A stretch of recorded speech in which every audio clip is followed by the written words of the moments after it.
Cette capsule vous est présentée par Evo Retro, marque cool d'accessoires de jeux vidéo et de protecteurs pour mettre en valeur vos collections de figurines Funko Pop ou cartes Pokémon, ainsi que par la boutique Maixu pour vos peluches et articles décoratifs geek. Bonjour, Gilles ici pour Ciné Techno. Je vous parle du Blu-ray de One Night in Miami.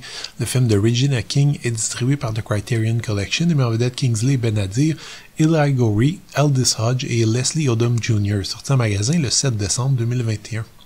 Dans les années 60, après un match décisif, le boxeur Cassius Clay retrouve trois amis, Malcolm X, Sam Cooke et Jim Brown, dans une chambre d'hôtel afin de célébrer sa victoire.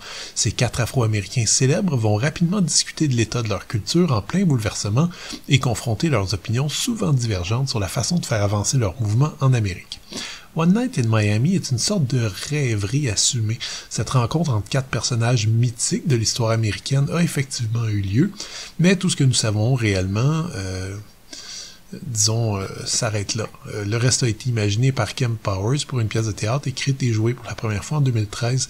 L'idée d'adapter cette pièce au cinéma n'allait pas de soi puisque la pièce de théâtre se déroule dans un lieu unique et se fonde vraiment sur les dialogues uniquement. Disons que ça prend soit une révision complète du texte original, soit un metteur en scène terriblement talentueux qui manie le rythme, le ton et la direction d'acteur avec facilité. Je pense qu'un réalisateur chevronné, comme Sidney Lumet par exemple, il peut y arriver sans problème, mais quand on sait que le film One Night in Miami a été salué presque unanimement comme une réussite complète et qu'il a été réalisé par une réalisatrice qui signe ici son premier long métrage, on commence à avoir une meilleure idée de l'exploit. Bon, je triche peut-être un peu, Regina King n'est pas non plus une jeune débutante. C'est une actrice qui a une belle carrière, autant au cinéma qu'à la télévision. Elle a d'ailleurs réalisé plusieurs épisodes de différentes séries télévisées.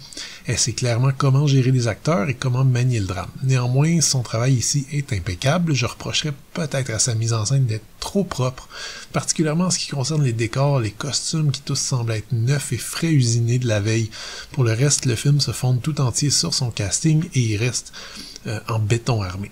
Ces personnages ont souvent été incarnés au grand écran, particulièrement Mohamed Ali, alias Cassius Clay, Malcolm X, et par des vedettes beaucoup plus aguerries, disons.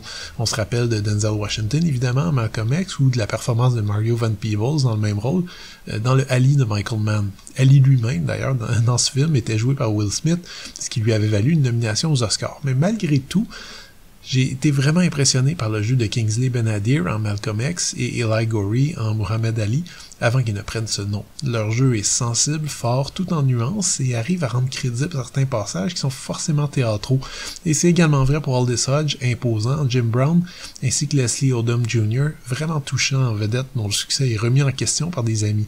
Sa dernière scène en est une d'anthologie qui reste avec le spectateur longtemps après la fin du film. Bon, allez, je vois venir certaines critiques. Un autre film woke. Un autre film qui victimise les Afro-Américains ou qui les sacralise ou qui blâme tous les problèmes du monde sur la majorité blanche. On vit à une drôle d'époque où on n'a jamais eu autant de façons de communiquer où paradoxalement on choisit chacun de camper sur nos positions. Bien honnêtement, je sais pas à quel point un tel film fera changer d'idée quelqu'un qui est allergique à tout progrès social, mais je peux dire une chose, One Night in Miami ne parle pas de blanc. C'est un film conçu par des Afro-Américains qui parlent d'Afro-Américains à une période charnière de leur histoire. Les propos du film, cependant, sont universels et même si la nature du mouvement dont il est question demeure très ancrée évidemment dans une culture afro-américaine, reste que la façon dont les personnages discutent entre eux, remettent constamment en question leur méthode, leur façon de vivre leur vie et tentent de trouver la meilleure façon de conjuguer carrière et valeurs personnelles. Mais tout ça risque quand même de toucher beaucoup de spectateurs. De plus, l'histoire avec un grand H demeure un acteur secondaire. Ici, Regina King est clairement beaucoup plus intéressée par l'analyse de ces personnages plus grands que nature lors d'une courte nuit, chacun à un carrefour fatidique de leur vie, chacun placé en position de vulnérabilité assez complète. C'est donc un film qui arrive avec une facilité parfois déconcertante à présenter les humains qui se cachent derrière quatre icônes. Ce Blu-ray Criterion est présenté en 2.39 panoramique, dans une image qui est vraiment impeccable. Les images très chaleureuses sont constamment nettes et précises. La piste audio est offerte en anglais DTS HD 5.1 avec sous-titres optionnels.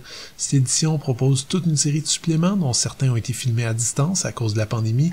On trouve une discussion entre Regina King et la réalisatrice Casey Lemons, une entrevue impliquant Regina King, l'auteur Kemp Powers qui signe également ici le scénario, et les critiques Jill Robertson, et enfin on trouve une dernière entrevue avec Regina King, cette fois par webcam interposée, avec le réalisateur Barry Jenkins. On a ensuite droit à 3 longues featurettes, donc qui durent entre 20 et 30 minutes chacune, qui portent respectivement sur les personnages, sur la conception du film et sur le design sonore. Le livret qui est inclus dans le boîtier contient un essai sur les qualités du film et propose surtout une mise en contexte de l'œuvre. Même si les origines théâtrales du film se font clairement sentir, c'est quand même tout un exploit que One Night in Miami soit aussi intéressant à l'écran, ce qui est tout à l'honneur de sa réalisatrice. C'est un film d'acteur tout de même, porté par de très longs dialogues, donc si vous êtes allergique disons, à ce type d'action ou débat d'idées, ce sera pas un film pour vous.